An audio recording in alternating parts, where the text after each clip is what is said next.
ପୂଜାରେ ସେ ଲାଗି ପାରିବ। ତୁ ସେଇ ଦେବତା ପୂଜା ଲାଗିବୁ ଯିଏ ତତେ ସମାଜ ପାଇଁ ଗୋଟେ ଖରାପ ଫଳ ଦେଇଛି। କିଛି ଲାଭ ହବନି ଭାଇ, କୌଣସି ପରିସ୍ଥିତିରେ ସେ ମତେ ଗ୍ରହଣ କରିବେନି। ଇଏ ଗ୍ରହଣ କରିବା ପାଇଁ ବାଧ୍ୟ। ଚାଲ ମୁଁ ତତେ ତା ପାଖରେ। ନାଇଁ ଭାଇ, ମୁଁ ଆଉ ତାଙ୍କ ପାଖକୁ ଯାଇପାରିବିନି। ତମେ ମତେ ମୋ ବାଟରେ ଯିବାକୁ ଦିଅ। ସୁମନ ସୁମନ, ତମେ ଏବେ ଯିବ କୁଆଡେ? ଭାଉଜ, କେମିତି ମୁଁ କହିବି ମୁଁ କୁଆଡେ ଯିବି ଆଉ କୋଉଠିକି ଯିବି? ଯୋଉ ଦିନଠୁ ମୁଁ ଝରା ଫୁଲ ପରିଚୟ ପାଇଛି ସେଇ ଦିନଠୁ ମୁଁ ତ ମରି ଯାଇଛି। ମୋର ବର୍ଷ କେବଳ ମଶାଣିକି ଯାଇପାରେ ଭାଉଜ। ମୁଁ ତତେ କୁଆଡେ ଛାଡ଼ିବି? ମୁଁ ଯୋଉଠି ରହିବି ତୁମ ପାଖରେ ରହିବୁ। 15 ବର୍ଷ ତଳେ ପହିଲି ରଜରେ ମୋ ସାନ ଝିଅଟା ଘରୁ କୁଆଡେ ଯାଇଛି ଯେ ଆଜି ଯାଏ ଘରକୁ ଫେରିନି। ତ ସାନ ଝିଅ ବି ତ ବଡ ଝିଅ ବି ସବୁଦିନ ପାଇଁ ହଜିଛି ବୋଲ ବୋଉ।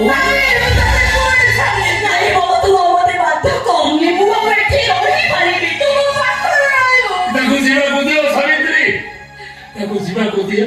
ତମେ ଏ କଥା କହୁଛ? ହଁ ମୁଁ କହୁଛି, ତା ବାପା କହୁଛି। କରିଥିବା ଭୁଲର ପ୍ରାୟଶ୍ଚିତ ଏଇଟାକୁ କରିବାକୁ ହବ। ସବୁଦିନ ମରି ମରି ବଞ୍ଚିବା ଅପେକ୍ଷା ଏଠୁ ସେ ସବୁଦିନ ପାଇଁ ଚାଲିଯିବା ଭଲ। ଚାଲିଯା ଏଠୁ ଚାଲି। ହେଲେ ମା, ଫେରିବାର କଥା ଦେଇ ଆଜି ତୁ ଏଠୁ ଚାଲିଯିବୁ। ଦିନେ ଗୋଟେ ସଜ ଫୁଲର ପରିଚୟ ନେଇ तो फेरी बाटकू आमे बुढ़ा बुढ़ी दी जन मला पर्यंत अपेक्षा करी पर्यंत से दिन भाई तू चली जा तोरा बोलो तू गोड़ा चली जा।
Go